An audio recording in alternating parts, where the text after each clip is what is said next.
Hello everybody, Calvin Nation here today with another video. And in today's video I'm going to be reviewing my Benchmade Model 860 Bedlam. As you can see here, this is the plain edged satin version, the non-auto. This is the manual version. I ordered this about a couple months ago. I think it was in February, late February, and I got it actually late March. It kind of sucked. I ordered it then, and I think Canada Post actually lost it for a while, but it did end up getting to my house about a month later. And what was really nice was Warriors and Wonders, the people who did ship it to me, even though it wasn't their fault that it got lost, they gave me 2 free shippings on my next 2 orders. So that was really, really cool of them. Definitely check them out if you are Canadian. You can order from them if you are in the US. I probably wouldn't recommend it just because it might be a little bit more expensive, but it's definitely an option. They are located in Vancouver. But anyway, again, this is a review on the 860, so let's get started.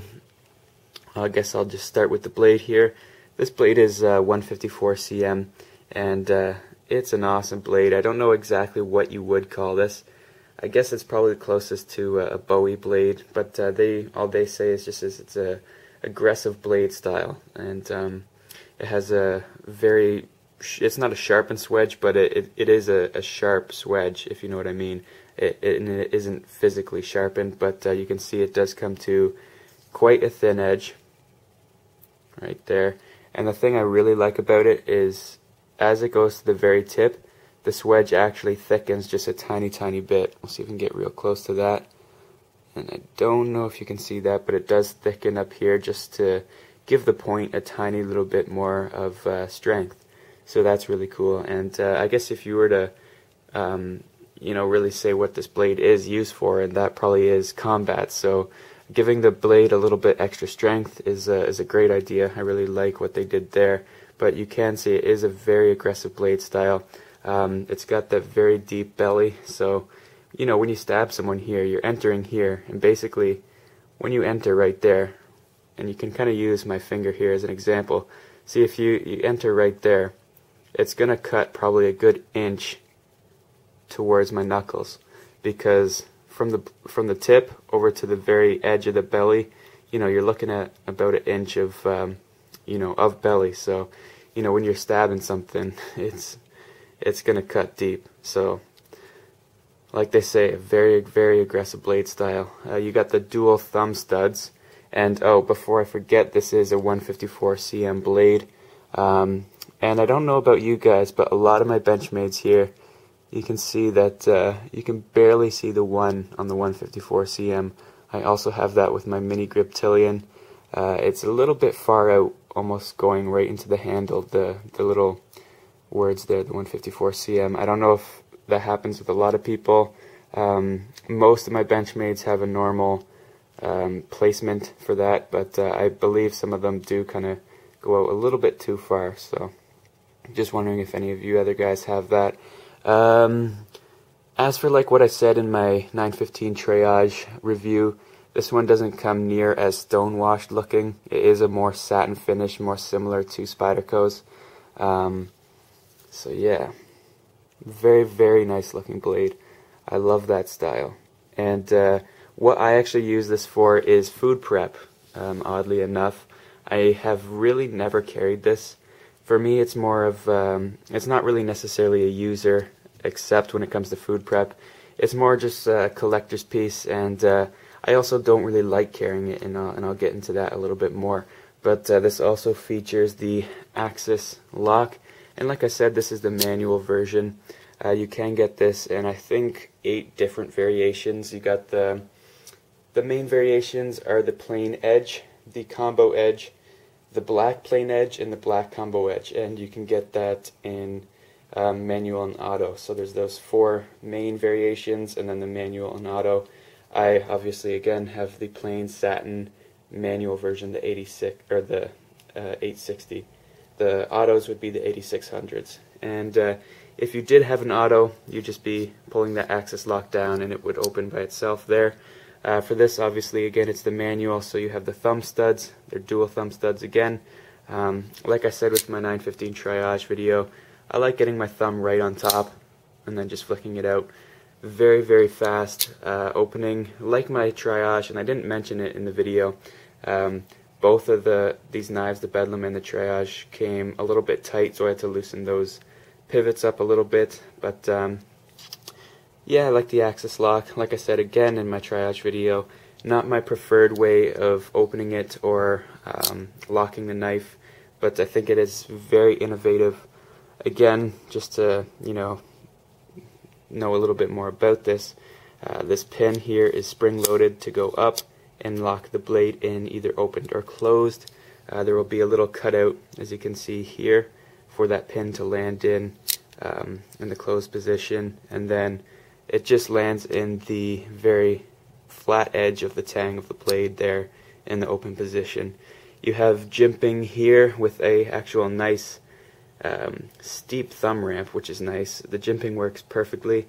No problems there. Very, very nice. You also have a little bit flush with the G10 on the liners, and these liners are 420 stainless steel. They're black oxide liners, and they are milled out, I think. Yeah, you can probably see in there, there's two holes, two big ones, and they're mostly at the bottom there. And you also have this very thick spacer at the bottom, which will add a lot of weight, but this is, I guess you can call it a skull crusher or a window smasher. A lot of people like to call it the skull crusher. It's also got jimping on there, I guess for reverse grip, but this thing is absolutely massive. I wouldn't want to be hit with this, and like I said, this is, I guess you could say, primarily a combat knife, because look how deadly this thing is. It is heavy. I don't know if I mentioned the weight. It is 7.1 ounces, and that's one of the reasons why I do not like to carry this. The other one, and the one that is most important, is the pocket clip, and that is bad. See, you can see here, look how easy that comes out. And I don't know if this is just on my Bedlam or just on Bedlams in general, because my other Benchmades do not have that issue, but this is a very weak pocket clip, and I guess I could take it apart and maybe try to bend it out a little bit more, add a little bit more spring to it, but and I think I will try that, but as of now, it is definitely not a pocket clip that works for me. If you were to put it in a pocket and probably kind of put it upside down, it probably would fall out. I mean, it's very, very loose. But that's my only real complaint with the knife. I mean, the 7.1 ounces isn't terrible, it's just that the pocket clip won't hold that 7.1 ounces in there. But I do like a lighter knife, but again, that 7.1 ounces isn't, something to avoid getting this knife for. But let's see, what else? We have a nice textured G10 handle, which I really, really like. You can see here, it's very, very cool. This is, again, something I don't see too much in other knives. Not something you actually see in Benchmade's other knives as well. I don't know how many other knives have this in Benchmade series, but it's very, very nice. The ergonomics are awesome. You got the dual finger choils here, and you got a big, and I don't know what you would really call this, you got the big edge of the handle coming out, so you're not going to be slipping up onto the edge. So that's really, really cool there. Very, very comfortable.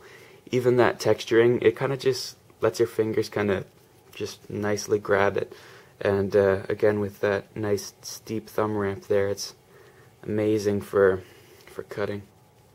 And again, that's probably why I use it for food prep, just because it's just feels so nice. And it's got that long blade, probably my longest folder, and my most aggressive folder as well. So yeah, there's the knife. Let's see, what else can I say here? I'll just give you some specs. We got a blade length of 3.95 inches, almost a 4-inch blade. I guess you could probably just say it is a 4-inch blade. Blade thickness 0.125 inches, handle thickness 0.6 inches, 154 cm, stainless steel. Oh, okay, it does have a blade style here. It is a modified Bowie, and then again it says with ambidextrous, thumb studs. Weight is 7.1 ounces. Oh yes, the pocket clip, it's tip up only, but it is reversible to left and right.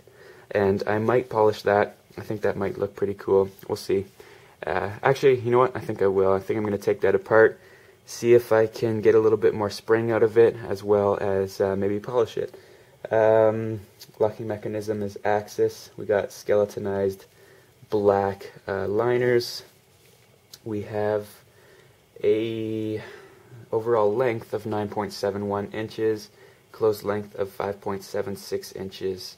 I believe this does come with a little pouch. It says sheath sold separately, but this is a black clasp knife. Actually, you know what? I bet it didn't come with a pouch, because I just remembering that box is like this long. I don't think there was a pouch in there. But yeah, so I think that's it. Thanks for watching, guys. Hopefully you enjoyed the review. Gotta love the Bedlam. Looks absolutely amazing. So I will see you for the next video. Take care, guys, and have a nice day.